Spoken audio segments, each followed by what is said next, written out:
একখণ্ড শক্ত পাথরের উপর যখন উপর থেকে ফোঁটা, ফোঁটা করে পানি পড়তে থাকে, ধরেন ভীষণ শক্ত একখণ্ড পাথর।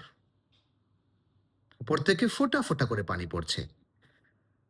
আমাদের সবার কাছে মনে হবে, ইভেন যদি আমরা ওখানে ঘণ্টাখানেকও দাঁড়িয়ে থাকি, যে পাথরের উপর পানিটা পড়ছে আর জাস্ট গড়ায়ে নিচে পড়ে যাচ্ছে। কিন্তু এই ফোঁটা, ফোঁটা পানি যদি ১,০০০ বছর ধরে পড়তে থাকে ওই বড় পাথরটার উপর, ১,০০০ পরে এসে কোনো একটা মানুষ দেখবে সেই পাথরের সেই জায়গাটায় যেখানে দীর্ঘদিন ধরে পানির ফোঁটা, ফোঁটা করে পড়ছে, একটা বড় গর্ত হয়ে গেছে।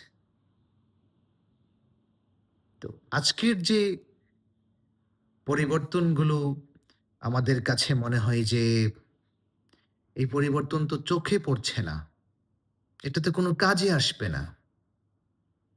It's not true. মানুষের আজকের যে সভ্যতা, মানুষের আজকের যে ব্রেইনের স্ট্রাকচার, বুদ্ধিমত্তার যে লেভেলে মানুষ পৌঁছেছে, একদিনে সেটি হয়নি।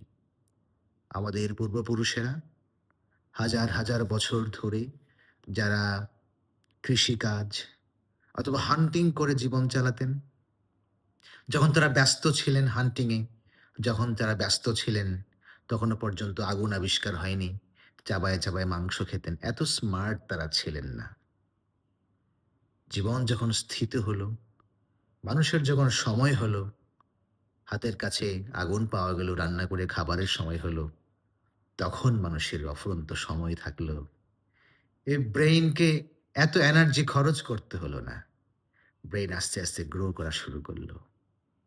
আর আজকের মানুষ, সকল মানুষ আমরা স্মার্ট হয়ে গেলাম।